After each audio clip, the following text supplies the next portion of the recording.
Hello class, welcome to the channel. I hope you all are doing well. जैसा कि आपको पता है, हम यहाँ पर UGC NET paper 2 commerce 08 code के लिए तैयारी करते हैं। जून 2025 के लिए हमारा टारगेट है, जिसमें हम कॉमर्स में नेट जेआरएफ सेट की तैयारी करते हैं। हम कर रहे हैं यूनिट 4, जिसका नाम है बिजनेस फाइनेंस। हम करेंगे क्लास 3 आज। इससे पहले हमने इसकी 2 क्लासेस कर ली हैं। साथ में ही हमने इस बुक की जो पेपर 2 है कॉमर्स, इसकी हमने 4 यूनिट्स कंप्लीट कर ली हैं। Unit 1, unit 3, unit 7 and unit 8। तो जिन्होंने वो क्लासेस नहीं देखी हैं उनको भी देख लीजिए। हमने इसके साथ में ही कुछ प्रीवियस ईयर क्वेश्चंस भी किए हैं, ठीक है, वो भी देख लीजिएगा। और जिसको पीडीएफ चाहिए होगा वो टेलीग्राम का लिंक ज्वाइन कर सकता है। वहाँ से आपको पीडीएफ भी, अगर जब भी क्लास लगती है तो उसका पीडीएफ आपको वहाँ पर प्रोवाइड करवा दिया जाता है। तो चलिए आज की क्लास को बिना किसी देरी के शुरू करते हैं। अब आज का आपका टॉपिक है कैपिटल स्ट्रक्चर। अब कैपिटल क्या होता है? कैपिटल आपका लॉन्ग टर्म के लिए यूज किया जाता है। हमने इसको पढ़ा है बैंकिंग के अंदर, money market and capital market. तो जब हमने कैपिटल मार्केट पढ़ा है तो कैपिटल मार्केट के अंदर हमने पढ़ा है कि कैपिटल मार्केट आपकी लॉन्ग टर्म के लिए यूज होती है और मनी मार्केट आपकी शॉर्ट टर्म के लिए यूज होती है। तो आपको ये पता होना चाहिए कि लॉन्ग टर्म में किस किस तरह के फाइनेंशियल स्ट्रक्चर को हम यूज करते हैं, किस किस तरह का फाइनेंशियल आपकी जो चीज़ें हैं वो आपके लॉन्ग टर्म के अंदर आती हैं। तो कैपिटल स्ट्रक्चर के अंदर क्या होता है कि जब भी आप लॉन्ग टर्म फाइनेंशियल रिसोर्सेज आपको चाहिए होते हैं, आप उनको कहाँ से अर्न कर सकते हो लॉन्ग टर्म में, ठीक है। तो it is refer to the mix of a firm capitalization and include long term sources of funds. तो क्या करता है ये फर्म? मिक्स होता है किसका? लॉन्ग टर्म सोर्सेज का, फंड्स का, जिसको आप अपने बिजनेस के अंदर यूज करते हो, जिसके अंदर इंक्लूड किया जाता है डिबेंचर को, प्रेफरेंस शेयर कैपिटल को, इक्विटी शेयर कैपिटल को एंड रिटेन अर्निंग को। ये सब लॉन्ग टर्म में आपके यूज किए जाते हैं। ये किस तरह के कैपिटल होती है? इस तरह की होती है जिसको आप लॉन्ग टर्म में यूज करते हो। तो इसको आप बोलते हो, जब इनका यूज आप अपने बिजनेस के अंदर करोगे, लॉन्ग टर्म के लिए यूज करोगे, फाइनेंशियल रिसोर्सेज है, इन रिसोर्सेज को जब आप यूज करोगे तो उसको आप बोलते हो कैपिटल स्ट्रक्चर। तो आपने इस तरह का स्ट्रक्चर तैयार करना है, ढांचा तैयार करना है, जिसको आप अपने बिजनेस में यूज कर सको, लॉन्ग टर्म तक यूज कर सको। अब जब कैपिटल की बात है तो लॉन्ग टर्म ही इसमें इंक्लूड किया जाएगा। तो ये मिक्स होता है आपकी कुछ स्ट्रेटजीज का, कैपिटलाइजेशन का, जिसमें लॉन्ग टर्म सोर्सेज को इंक्लूड किया जाता है, जो आपके बिजनेस को फाइनेंस में हेल्प करते हैं, ठीक है। It refer to the proportion of debt preference capital and equity preference equity capital. तो ये किसका प्रोपोर्शन होता है कैपिटल स्ट्रक्चर में? मेजरली आपका होता है डेट का, प्रेफरेंस का एंड इक्विटी शेयर कैपिटल जो आपकी होती है, क्योंकि यही आपके लॉन्ग टर्म है और इन्हीं को आपका बाद में बिजनेस के अंदर यूज करते हो। Now choice of capital. अब चॉइस ऑफ कैपिटल के अंदर क्या आता है? ये आता है कि आप कौन से कैपिटल को चूज करोगे अपने बिजनेस के लिए, या कौन से ऐसे फाइनेंशियल रिसोर्सेज होंगे जिनको आप अपने बिजनेस के लिए यूज करोगे। तो उनका चूज करना, it is a very important topic, very important part in your business, ठीक है। तो it is difficult to choose a component, जैसे इक्विटी के बीच में, डिवेंचर, प्रेफरेंस कैपिटल के बीच में क्या आपको चूज करना है, कौन से फाइनेंशियल रिसोर्सेज को आपको अपने बिजनेस के अंदर यूज करना है, इसका डिसीजन लेना, कौन सा आपके बिजनेस के लिए सही रहेगी, इसी का चूज करना आप बोलते हैं choice of capital. Of capital for an organization as there is no ideal capital structure. जहां पर जिस ऑर्गेनाइजेशन के अंदर कोई एक ऑर्गेनाइजेशन के अंदर एक आइडियल कैपिटल स्ट्रक्चर नहीं है, एक उच्चतम कैपिटल स्ट्रक्चर नहीं है, वहां पर किस तरह से कैपिटल स्ट्रक्चर को आप यूज करोगे, किस तरह से उसको चूज करोगे, वही सब इसके अंदर आएगा।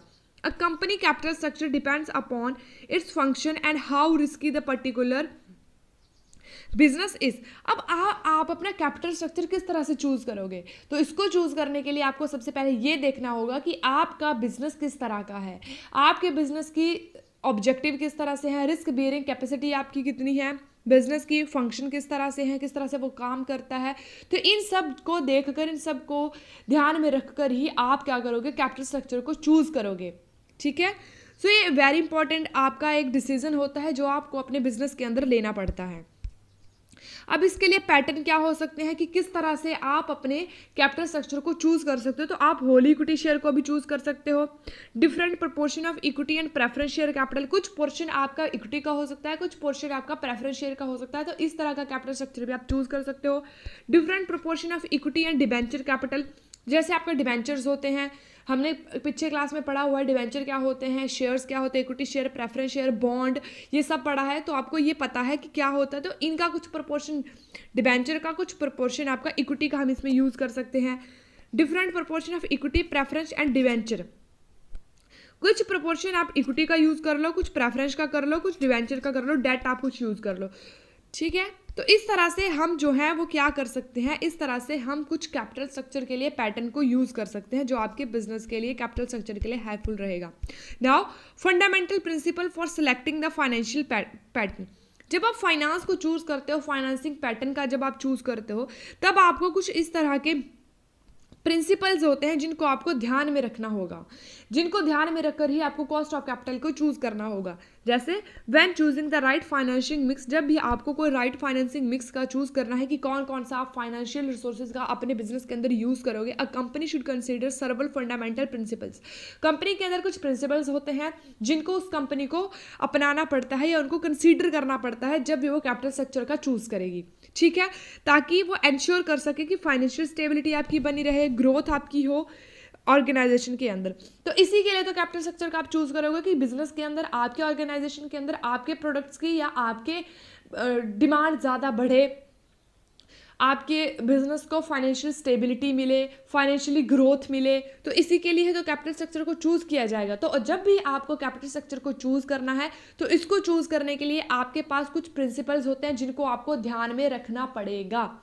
फर्स्ट में आपका आता है कॉस्ट प्रिंसिपल, फर्स्ट में आपका आता है कॉस्ट प्रिंसिपल। अब कॉस्ट प्रिंसिपल क्या होता है? कॉस्ट प्रिंसिपल होता है जब आप कॉस्ट को ध्यान में रखकर अपने रिसोर्सेज को चूज करोगे। अब आप देखोगे कि डेट आपके लिए सही रहेगा, कि डेट की कॉस्ट कम आएगी, इक्विटी की कम आएगी, किसकी कॉस्ट आपके लिए कम आएगी और आपके फाइनेंशियल ग्रोथ आपको ज़्यादा मिलेगी, तो आप उसी का ही चूज़ करोगे, ठीक है। जैसे कॉस्ट प्रिंसिपल के अंदर आपके पास आता है the cost of different financial sources, जैसे डेट आ गया, equity, retained earning should be compared. अब इनको कंपेरिजन करके देखा जाएगा कि किसकी कॉस्ट आपके लिए कम पड़ेगी और कौन आपके लिए ज़्यादा सुइटेबल रहेगा। तो सबसे पहले जितने भी आपके पास रिसोर्सेज होंगे, इन सभी रिसोर्सेज को आप क्या करोगे, कंपैरिजन करके देखोगे, इन सबको आप कंपेयर करोगे। Debt financing is usually cheaper than equity. क्या बोला जाता है, जो डेट होता है, उधार होता है, जब आप क्रेडिट लेते हो, डेट लेते हो, तो वो आपका ज़्यादा चिपर होता है। चिपर का मतलब होता है आपको ईजिली अवेलेबल हो जाता है, कम कॉस्ट इसकी पड़ती है अदर देन इक्विटी। इक्विटी के अतिरिक्त अगर आप देखोगे तो डेट सही रहते हैं ऑर्गेनाइजेशन के लिए, क्योंकि वहाँ पर टैक्स बेनिफिट आपको मिल जाता है, क्योंकि वहाँ पर आप सिर्फ इंटरेस्ट पे करते हो, टैक्स पे आप नहीं करते हो। बट एक्सेसिव डेट, जब आप ज़्यादा मात्रा में डेट ले लेते हो, आपके बिजनेस के अंदर बहुत ही एक्सेसिव डेट अगर हो जाता है, तो क्या होता है उसकी वजह से, एक्सेसिव डेट की वजह से आपके ऑर्गेनाइजेशन के अंदर बिजनेस रिस्क बढ़ जाता है, क्योंकि आपको उसके ऊपर इंटरेस्ट पे करना पड़ता है ना, तो वो फाइनेंशियल रिस्क को बढ़ा देता है। तो यही तो चूज करना है कि आपको डेट चाहिए या इक्विटी चाहिए या प्रेफरेंस चाहिए, क्या चाहिए आपको, रिटेन्ड अर्निंग चाहिए, तो इसी में से ही तो डिसीजन लेना है। The objective is to minimize the overall cost of capital. अब इसका ऑब्जेक्टिव क्या है कॉस्ट प्रिंसिपल का, कि आपको क्या करना पड़ेगा, मिनिमाइज करना पड़ेगा ओवरऑल रिस्क को, ओवरऑल कॉस्ट को ऑर्गेनाइजेशन की। अब आप फाइनेंस भी बिजनेस के लिए चाहिए, विदाउट फाइनेंस कोई भी बिजनेस आपका नहीं चल सकता है, फाइनेंस चाहिए, विदाउट फाइनेंस आप नहीं ग्रो कर पाओगे। एंड अब कौन सा स्ट्रक्चर आपको चाहिए, कौन सा फाइनेंशियल आपको चाहिए जिससे आपके ऑर्गेनाइजेशन की ग्रोथ हो, वो भी चूज़ करना पड़ेगा। क्या आप डेट यूज़ करोगे, क्या आप इक्विटी यूज़ करोगे, जो भी आप यूज़ करोगे वो सब आपके ऊपर डिपेंड करेगा। वो डिपेंड करेगा कि बिजनेस का रिस्क कैसा है, ऑब्जेक्टिव कैसा है, रिस्क बेयरिंग कैपेसिटी कैसी है, उसके ऑब्जेक्टिव्स कैसे हैं, गोल्स कैसे हैं, उसके इक्विटी शेयर्स कैसे हैं, प्रेफरेंस शेयर कैसे हैं, डेट वो यूज़ कर सकता है, इक्विटी यूज़ कर सकता है, इन सब को ध्यान में रखकर ही वो अपने डिसीजन लेगा जो फाइनेंस से रिलेटेड होंगे। तो cost principle firstly. Second one risk principal.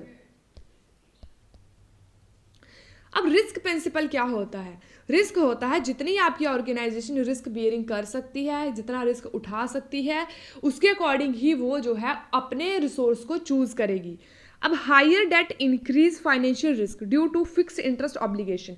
अगर आप हायर डेट उठाते हो, ज़्यादा मात्रा में अगर आप उधार उठाते हो, क्रेडिट उठाते हो, तब आपको क्या करना पड़ेगा, इंटरेस्ट उसके ऊपर पे करना पड़ेगा, तो वो रिस्की हो जाता है, हायर रिस्क आप उसके ऊपर हो जाता है ना, फाइनेंशियल रिस्क होता है, क्योंकि आपको उसके ऊपर रिस्क जो है डबल हो जाएगा, क्योंकि आपको उसके ऊपर रिस्क ऑब्लिगेशन होते हैं, आपका कुछ उत्तरदायित्व रिस्पॉन्सिबिलिटीज बनती है कि आपको रिस्क को उसके ऊपर पे करना पड़ेगा अगर हायर डेट होता है।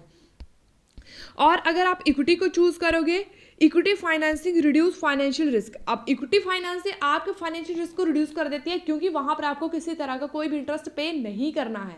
क्यों नहीं करना है, क्योंकि आप ऑर्गेनाइजेशन के ओनर हो, ओनर से अगर आपको कोई फाइनेंस मिलता है तो वो ऑर्गेनाइजेशन के लिए ही होता है, उसके ऊपर कोई भी उसको आपको चार्जेस नहीं पे करने हैं।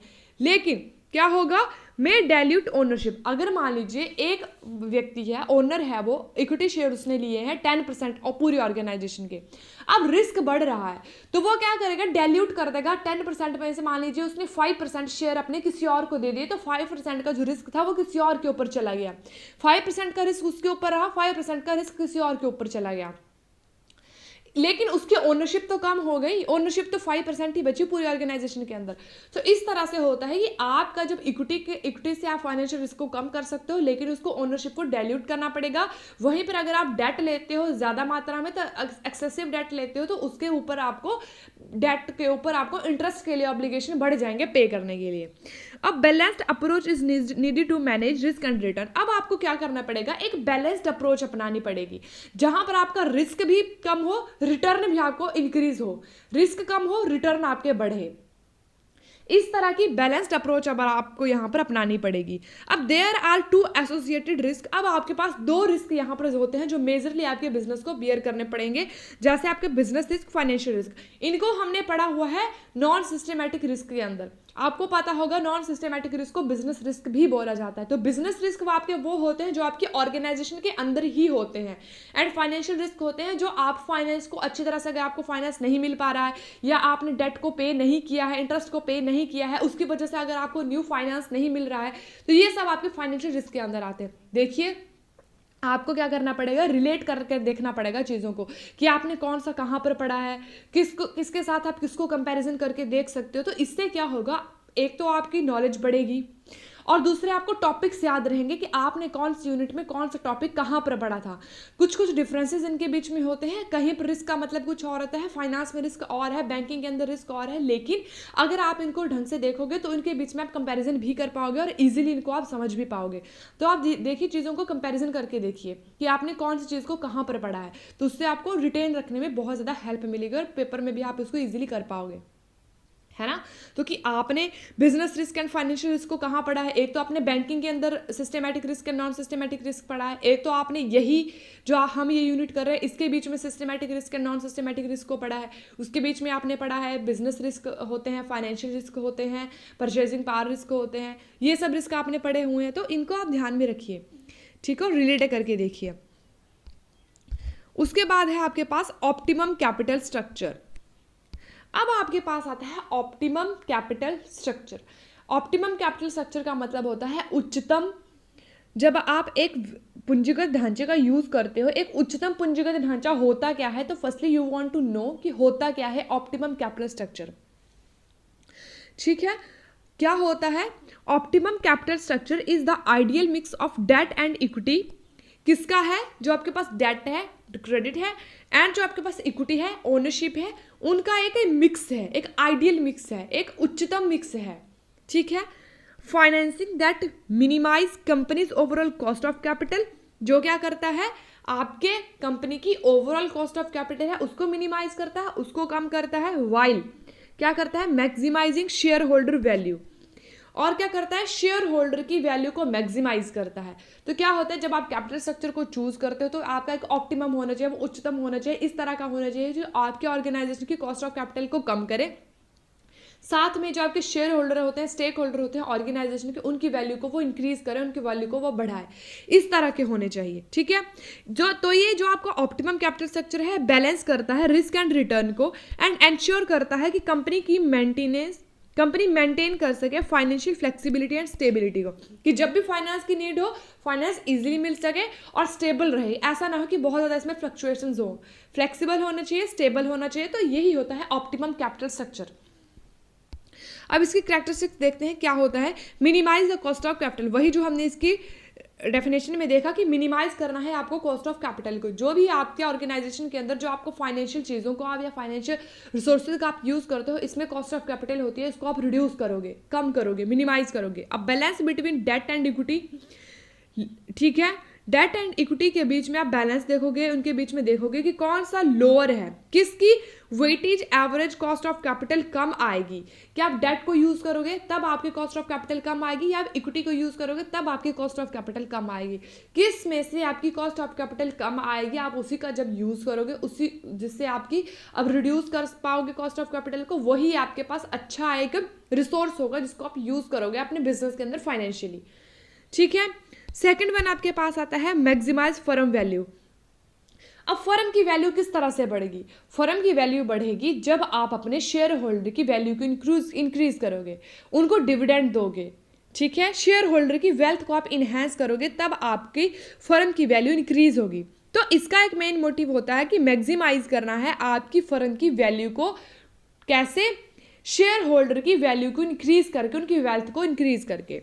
उसके बाद आपके पास आता है मेंटेन फाइनेंशियल फ्लेक्सिबिलिटी।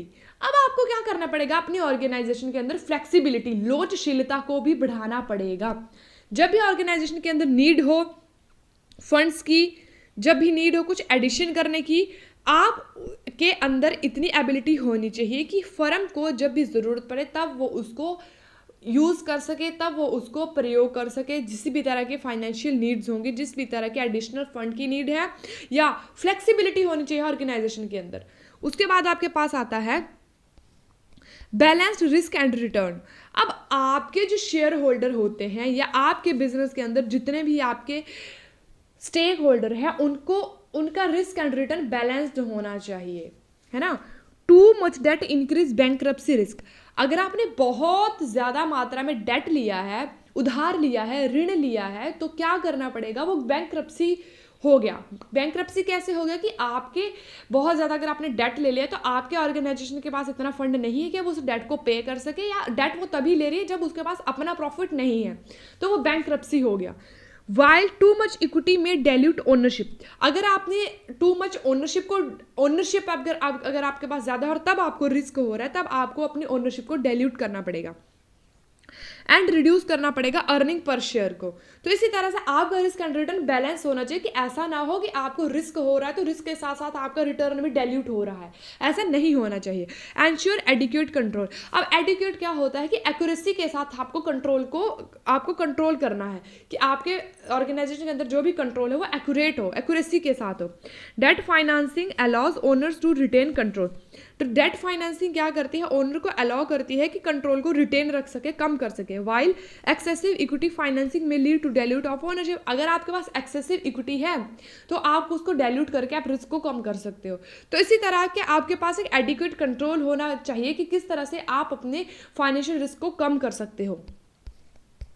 ठीक है, नेक्स्ट आपके पास मेन एंड इंपॉर्टेंट टॉपिक आपके पास आज का आता है थ्योरीज ऑफ कैपिटल स्ट्रक्चर। तो we have 4 theories of capital structure जिनको हम आज पढ़ेंगे, एंड मैं आपसे उम्मीद करूंगी कि आप इसको अच्छे से समझोगे और आप जो है इसके बीच में कंपैरिजन करने की कोशिश कीजिएगा। एक थ्योरीज को दूसरी थ्योरी के साथ कंपैरिजन कीजिएगा, तभी आप इसको अच्छे से समझ पाओगे और इसके बीच के डिफरेंस आप देख पाओगे कि क्या होता है। तो आपके पास ऐसी बहुत सारे कैपिटल स्ट्रक्चर थ्योरीज आपके पास दिए गए हैं, लेकिन मेजरली हम 4 को ही पढ़ते हैं, ठीक है, जो क्या करती है आपकी थ्योरीज को अच्छे से एक्सप्लेन करती है। और इन थ्योरीज का मतलब होता है, आप इन थ्योरीज को इसलिए पढ़ते हो, इसलिए ये दी गई है ताकि आपकी फर्म की ओवरऑल वैल्यू को ये इंक्रीज कर सके, इसके लिए आपकी ये थ्योरीज दी गई हैं। तो सबसे पहले थ्योरीज को पढ़ने से पहले हम इसके अजम्पशन को देख लेते हैं कि किस तरह की अजम्पशन, मान्यताएं आपकी कैपिटल स्ट्रक्चर के अंदर थ्योरीज के लिए दी गई हैं। When analyzing capital structure, certain assumptions are made to simplify the decision making process. कि जब आप थियरीज लाओगे, थियरीज बनाओगे, थियरीज को आप पढ़ोगे, तब आपको कुछ assumption को पढ़ना पड़ेगा जो आपके थियरीज को आपको प्रोसेस करने में ईजी होंगी या डिसीजन लेने के लिए आपको ईजी रहेंगी. These assumptions helps in applying various capital structure theories effectively. ये जो assumption होती हैं वो आपकी जो थियरीज दी गई हैं उनके ऊपर दक्षतापूर्वक लागू होती हैं. सबसे पहले आपके पास आते हैं बिजनेस रिस्क इज कांस्टेंट. अब बोला जाता है अकॉर्डिंग टू थियोरीज कि जो आपका बिजनेस रिस्क होता है वो आपका कांस्टेंट रहेगा. कैसा रहेगा? कांस्टेंट रहेगा, मतलब बराबर रहेगा, स्टेबल रहेगा. कोई भी थियोरीज पढ़ लो, किसी भी तरह की सिचुएशन आएगी उसके अंदर आपका बिजनेस रिस्क जो है वो कांस्टेंट रहेगा, एक समान रहेगा. The company operating income is assumed to be stable and unaffected by changes in capital structure. ये बोला जाएगा अगर कैपिटल स्ट्रक्चर में किसी भी तरह का कोई चेंजेस आता है तो जब आप थ्योरीज को पढ़ते हो तब आपके बिजनेस के अंदर किसी भी तरह का कोई भी चेंज नहीं आएगा. आपका जो रिस्क रहेगा वो कांस्टेंट रहेगा, ना बढ़ेगा ना कम होगा. This means that financial decision do not influence the firm core operations. मतलब कि जब भी आप फाइनेंशियल डिसीजन लोगे तो फाइनेंशियल डिसीजन आपके जो कोर ऑपरेशंस होंगे उनको वो इफेक्ट नहीं कर पाएगा.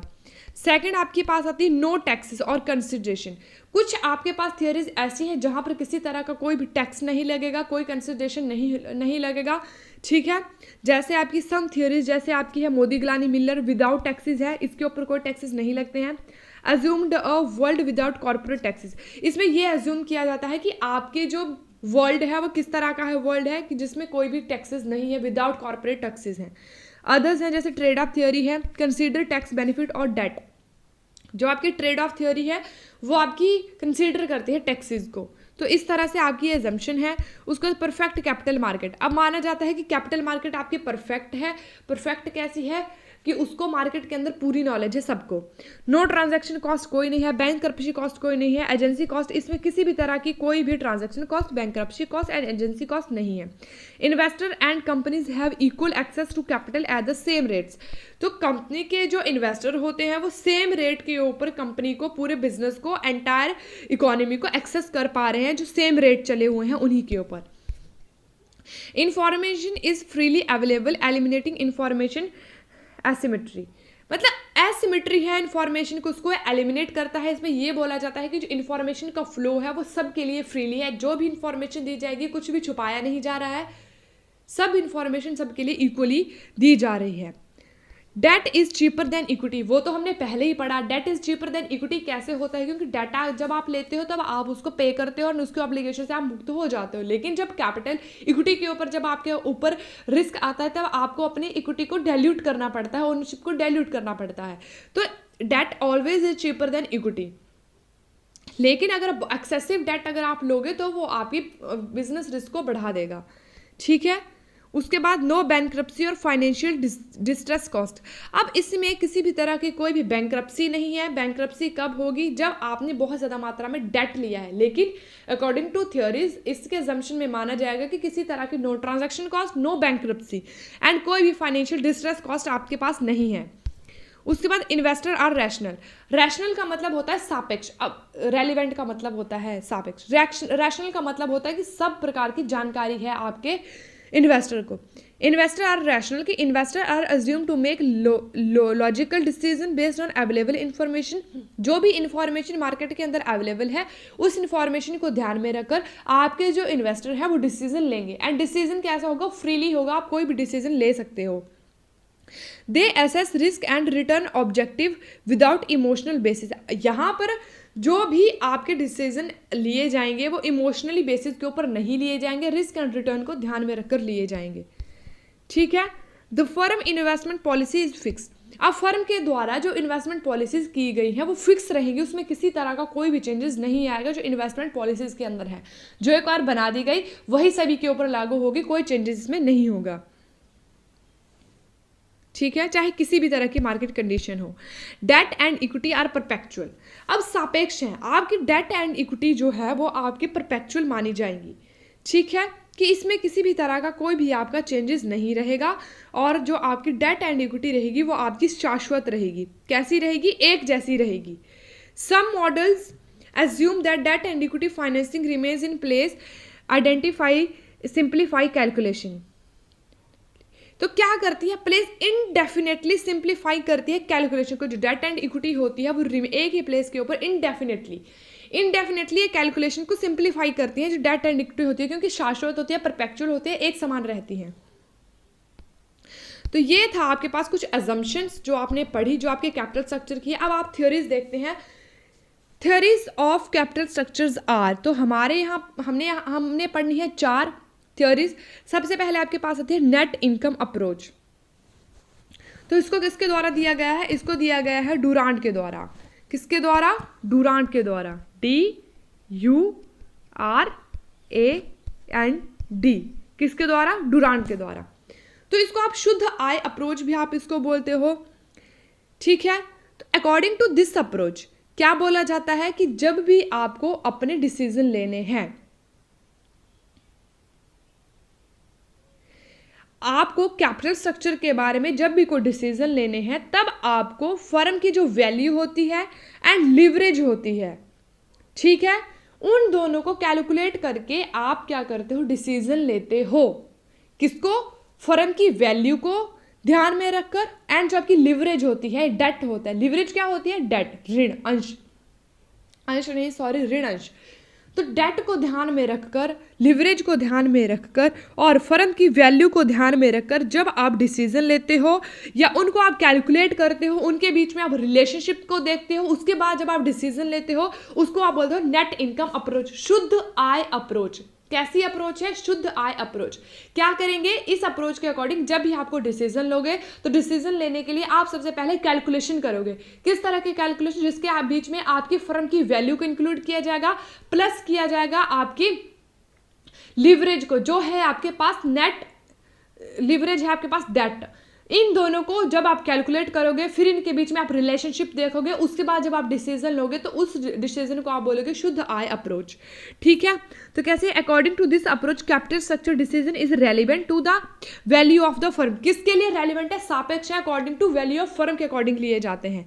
And increase in financial leverage, जब आपकी फाइनेंशियल लिवरेज डेट आपका इंक्रीज होता है, तब will lead to decline in the weightage average cost of capital. ये बोला जाता है जब आप ज्यादा मात्रा में डेट लेते हो या डेट जब आप लेते हो, क्योंकि सापेक्ष होती है, रेलिवेंट होती है, तब ये बोला जाता है इसके अंदर कि जब आप डेट लेते हो तो डेट लेने से क्या होता है, आपकी ओवरऑल कॉस्ट ऑफ कैपिटल होती है वो कम होती है। ये बोला जाता है अकॉर्डिंग टू दिस अप्रोच कि जब भी आप कोई डेट लोगे अपने ऑर्गेनाइजेशन के अंदर, उसकी वजह से जो आपका कॉस्ट ऑफ कैपिटल है वो कम होता है। While the value of firm as well as market price of ordinary share will increase, और क्योंकि आप यहाँ पे कम मात्रा में रेलिवेंट ले रहे हो, आप यहाँ पे जो भी आप यहाँ पे डिसीजन ले रहे हो या आप डेट ले रहे हो, रेलिवेंट ले रहे हो, सब चीज़ों को ध्यान में रखकर ले रहे हो, कम मात्रा में आप यहाँ पर ले रहे हो, तो क्या होगा, इससे आपकी ओवरऑल कॉस्ट जो है वो कम होती है और साथ में ही आपकी जो शेयर की वैल्यू है वो इंक्रीज होती है। As per net income approach क्या होता है, KD and KE will remain constant. अब KD क्या है, value of debt, value of equity, ये कांस्टेंट रहती है, जैसे आप इसको यहां पर भी देख सकते हो, KD and KE is constant. कैसी है, कांस्टेंट है। जैसे ही आपकी क्या होगा, KE कॉस्ट, तो जैसे ही आपने यहां पर कम डेट इक्विटी का यूज किया, तब आपकी जो कॉस्ट ऑफ कैपिटल है वो डिक्रीज हुई, कम हुई। यहां से आपने अपनी क्या किया, डेट का यूज किया, डेट में कैपिटल प्रोपोर्शन को आपने बढ़ाया और धीरे धीरे आपकी कॉस्ट ऑफ कैपिटल रिड्यूस हुई, कम हुई, लेकिन आपका जो cost of value of debt है, वैल्यू ऑफ इक्विटी है, इसके बीच में कोई चेंजेस नहीं है, रिमेन रहे, कांस्टेंट रहे।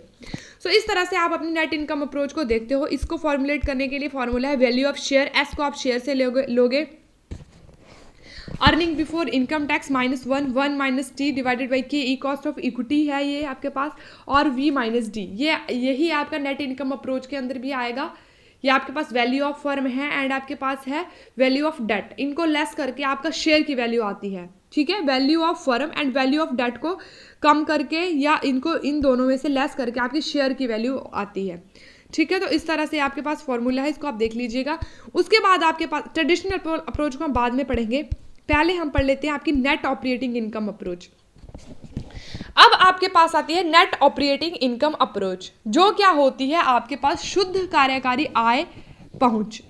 अब जो आपकी नेट ऑपरेटिंग इनकम अप्रोच होती है वो इररेलेवेंट होती है।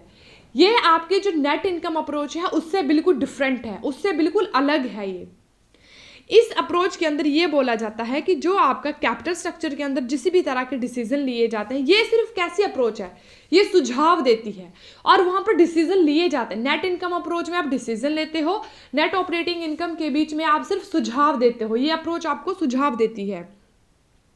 ये किस बात का समर्थन करती है कि कैपिटल स्ट्रक्चर के बीच में किसी भी तरह का कोई रेलिवेंसी नहीं है, ये इररेलेवेंट है। इनके बीच में कोई भी किसी तरह का रिलेशनशिप नहीं है, किसी तरह की कोई कैलकुलेशन नहीं की जाती है। इसके ऊपर जो आपने नेट इनकम अप्रोच में पढ़ा उससे बिल्कुल डिफरेंट आप पढ़ लो, वो आपका नेट ऑपरेटिंग इनकम अप्रोच में आता है। ठीक है, कि इसमें नेट इनकम अप्रोच से बिल्कुल भिन्न है, इररेलेवेंट है, कैपिटल स्ट्रक्चर आपका इररेलेवेंट है। एनी चेंजेस, अगर कोई भी चेंज आपके लिवरेज के अंदर आता है, डेट के अंदर आता है, तो उसके ऑर्गेनाइजेशन के ऊपर किसी तरह का कोई भी चेंज नहीं आएगा। मार्केट प्राइस के ऊपर कोई चेंज नहीं आएगा, शेयर की वैल्यू वो सेम रहेगी, कॉस्ट ऑफ कैपिटल इंडिपेंडेंट है, लिवरेज के अकॉर्डिंगली चेंज नहीं होगी। सो ये इसमें बोला जाता है। ठीक है, क्या है, KD, KO and MV value of firm is remain constant in case of without tax structure. Cost of capital value of debt will remain constant in case of with tax structure. With the increase in debt, value of firm will increase and ये इसको हम इससे समझने की कोशिश करते हैं। क्या है आपके पास अब आपके पास है KD, KE, KO। इस ग्राफ में जो आपके पास ग्राफ है, एक तरफ आपका फाइनेंशियल लिवरेज है, यहाँ पर आपका डेट बताया गया है, यहाँ पर आपकी कॉस्ट ऑफ कैपिटल परसेंटेज के अंदर बताई गई है। ठीक है, जैसे जैसे यहाँ पर आपका KD और KE, ये आपके पास KE है, KD और KD आपके पास यहाँ पर कांस्टेंट रहते हैं। लेकिन जैसे ही आपने डेट को यूज किया तो आपकी कॉस्ट ऑफ कैपिटल इंक्रीज हुई। आपने यहां से डेट को यूज किया, डेट को यूज करने से आपकी कॉस्ट ऑफ कैपिटल इंक्रीज हुई। ठीक है, और जब आप पढ़ते हो नेट इनकम अप्रोच में, जैसे आपने डेट को यूज आप करते हो, आपकी कॉस्ट ऑफ कैपिटल जो होती है वो डिक्रीज होती है और यहाँ पे इंक्रीज हो रही है। तो यही डिफरेंस है इसके बीच में, जिसको आपको देखना है। ठीक है, सो ये है। उसके बाद है आपके पास ट्रेडिशनल अप्रोच, इसको हम देख लेते हैं पहले, क्योंकि ट्रेडिशनल अप्रोच को मैंने आपको इसलिए नहीं पढ़ाया क्योंकि ट्रेडिशनल अप्रोच जो है वो दोनों अप्रोचेस की मिक्स अप्रोच है। ट्रेडिशनल अप्रोच के अंदर कुछ अप्रोचेस आपकी नेट इनकम अप्रोच से ली गई है, कुछ अप्रोचेस आपकी नॉन ऑपरेटिंग इनकम अप्रोच से ली गई है। ठीक है, तो इसके लिए इसमें क्योंकि दोनों की विशेषताएं पाई जाती है, नेट इनकम अप्रोच से आपकी जो ओवरऑल कैपिटल है, कॉस्ट ऑफ कैपिटल है एंड फर्म की जो कैपिटल है वो स्वतंत्र नहीं है। नेट इनकम अप्रोच में बोला जाता है कि इंडिपेंडेंट है एक दूसरे के ऊपर, जो आपकी कॉस्ट ऑफ कैपिटल है एंड जो आपकी वैल्यू ऑफ फर्म है, वो दोनों कैलकुलेशन करके आप उसके बीच में रिलेशनशिप को देख सकते हो। लेकिन जो आपकी नेट ऑपरेटिंग इनकम है उसके बीच में बोला जाता है कि इसके बीच में किसी तरह का कोई डिफरेंस नहीं होता। लेकिन ट्रेडिशनल अप्रोच ये बोलती है कि ऐसा नहीं है, इनके बीच में डिफरेंस होता है। जब आपके लिवरेज में कुछ चेंजेस होते हैं तब आपके कॉस्ट ऑफ कैपिटल में भी चेंजेस आएंगे। तो क्या बोलती है ये approach, this approach favours that as a result of financial leverage up to some point, कुछ पॉइंट के बाद आपका जो वैल्यू है वो बढ़ने लगती है, cost of capital come down. तो जैसे आप लिवरेज को बढ़ाते हो, लिवरेज आप ज़्यादा लेते हो, आप डेट ज़्यादा लेते हो, तब आपकी कॉस्ट ऑफ कैपिटल कम होती है एंड वैल्यू फर्म की वैल्यू इंक्रीज होती है। ये बोलती है जैसा आपने के नेट इनकम अप्रोच में बोला गया। However beyond that point reverse trend emerge, साथ में रिवर्स ट्रेंड भी होता है। जैसे आप कम का यूज करोगे वैसे ही आपकी ये कॉस्ट ऑफ कैपिटल कम होगी, या बहुत एक्सेसिव यूज करोगे तब आपका कॉस्ट ऑफ कैपिटल जो है वो बैंकरप्सी की ओर चली जाएगी। एज पर ट्रेडिशनल अप्रोच जब आप देखोगे KD, KE, K0 and value of firm, equity and value of firm are variable, वो वेरी करेगी, कांस्टेंट नहीं रहेगी, यहाँ पर वो वेरी करेगी। ठीक है, तो इस तरह से आप इसमें आपके 3 स्टेजेस आते हैं। सबसे पहले आपके पास आएगी इंक्रीज स्टेज। इंक्रीज स्टेज के अंदर होता है जैसे जैसे आप डेट लेते हो, यहाँ से आपने डेट लिया, जैसे जैसे आप डेट लोगे वैसे वैसे आपकी कॉस्ट ऑफ कैपिटल जो है वो बढ़ती जाएगी। आपने यहाँ से कम मात्रा में डेट लिया, स्टार्टिंग में आपकी कम होगा एंड आपकी कॉस्ट ऑफ कैपिटल बढ़ेगी। जैसे सेकंड स्टेज में आता है आपके पास, सेकंड स्टेज आता है आपके पास ऑप्टिमम वैल्यू, सेकंड स्टेज आता है ऑप्टिमम वैल्यू। अब इस स्टेज में क्या होगा, जैसे आप लिवरेज का यूज करते हो तो लिवरेज का यूज करने से आपके कॉस्ट ऑफ कैपिटल के ऊपर कोई प्रभाव नहीं पड़ेगा। यहाँ से आपने, ये आपके पास डेट है, डेट से आपकी कॉस्ट ऑफ कैपिटल की वैल्यू कम होने लगी, लिवरेज के ऊपर कोई इफेक्ट नहीं पड़ा। थर्ड स्टेज है आपकी डिक्लाइनिंग वैल्यू। अब डिक्लाइनिंग वैल्यू की वजह से क्या होगा, जैसे आपने बहुत एक्सेसिव, आपने यहाँ से पहले यहाँ से डेट लिया, अब यहाँ से बहुत ज़्यादा एक्सेसिव डेट ले लिया, बहुत ज़्यादा डेट ले लिया, तो बहुत ज़्यादा डेट लेने की वजह से आपकी जो कॉस्ट ऑफ कैपिटल है, कॉस्ट ऑफ वैल्यू है, वैल्यू ऑफ फर्म है, वो डिक्रीज हुई, कम हुई, एंड आपका जो रिस्क है वो इंक्रीज, यहाँ के बाद जो है आपका रिस्क है वो इंक्रीज हो गया, यहाँ के बाद आपका रिस्क इंक्रीज हो गया। एंड ये तो आपके पास सही है, क्योंकि यहाँ पे जैसे आपने डेट लिया उससे आपकी कॉस्ट ऑफ कैपिटल इंक्रीज हुई, लेकिन सेकेंड स्टेज में कम हुई एंड फोर्थ स्टेज में डिक्लाइन हो गई, बिल्कुल ही कम हो गई। सो ये है। उसके बाद है आपके पास fourth and last Modigliani Miller approach. Modigliani Miller approach को आपके मोदी-गिलानी और मिलर ने 1963 के अंदर जो है इनहेंस किया था, इसको बनाया था। इनके अकॉर्डिंग जो है आपके जो ऋण पत्र होते हैं उनका उपयोग करके फर्म का मूल्य बढ़ जाएगा। अकॉर्डिंग टू दीज अप्रोच, जो आप डिवेंचर का, डेट का यूज़ अगर आप करते हो तो डेट का यूज़ करने की वजह से आपके जो कैपिटल है, कॉस्ट ऑफ कैपिटल, वो बढ़ जाएगी, क्योंकि हमारी इकोनॉमी टैक्स इकोनॉमी है, टैक्सेबल इकोनॉमी है। ठीक है। मोदी-गिलानी मिलर अप्रोच जो है आपकी, वो अप्रोच आपकी नॉन ऑपरेटिंग इनकम अप्रोच से मिलती जुलती है। The net operating income approach is definitional और कंसेप्चुअल। ये कैसी है? डेफिनेंशियल एंड कंसेप्चुअल है, एंड लैक्स बिहेवियरल सिग्निफिकेंस। ये कंसेप्चुअल है, आप इसको कॉन्सेप्ट से ही देख सकते हो, लेकिन यहाँ पर बिहेवियरल सिग्निफिकेंस है, उसका लैक है। However Modigliani Miller approach provide behavioural justification for constant overall cost of capital. ये क्या करती है, जो आपकी कॉस्ट ऑफ कैपिटल कांस्टेंट रहती है उसके लिए व्यवहारिक व्यवहार जो है वो प्रदान करती है। Therefore total value of the firm increase होती है। इसके लिए कुछ एजम्पशंस हैं। इसके लिए क्या एजम्पशन है? Capital market are perfect. आपकी जो कैपिटल मार्केट है वो परफेक्ट रहनी चाहिए। All information is freely available, जो आपने स्टार्टिंग में पढ़ी थी। There are no transaction cost, all investor are rational, firm can be grouped into equivalent risk classes, non existence of corporate tax. तो ये वही है जो हमने पढ़ा था। इसी के साथ ही आज का आपका टॉपिक होता है समाप्त। हम करेंगे कल इसके नेक्स्ट में जो भी आपका रहेगा। तो ठीक है, आज की क्लास में बस इतना ही। आई होप आपको अच्छा लगा होगा, समझ में आया होगा, रिलेट करके आपने देखा होगा, आपने नोट्स बनाए होंगे अच्छे से। आप अच्छे से तैयारी करोगे तो आपका JRF इजीली क्लियर हो जाएगा। ठीक है, तो चलिए आज क्लास में बस इतना ही। लाइक कीजिएगा, सब्सक्राइब कीजिएगा चैनल।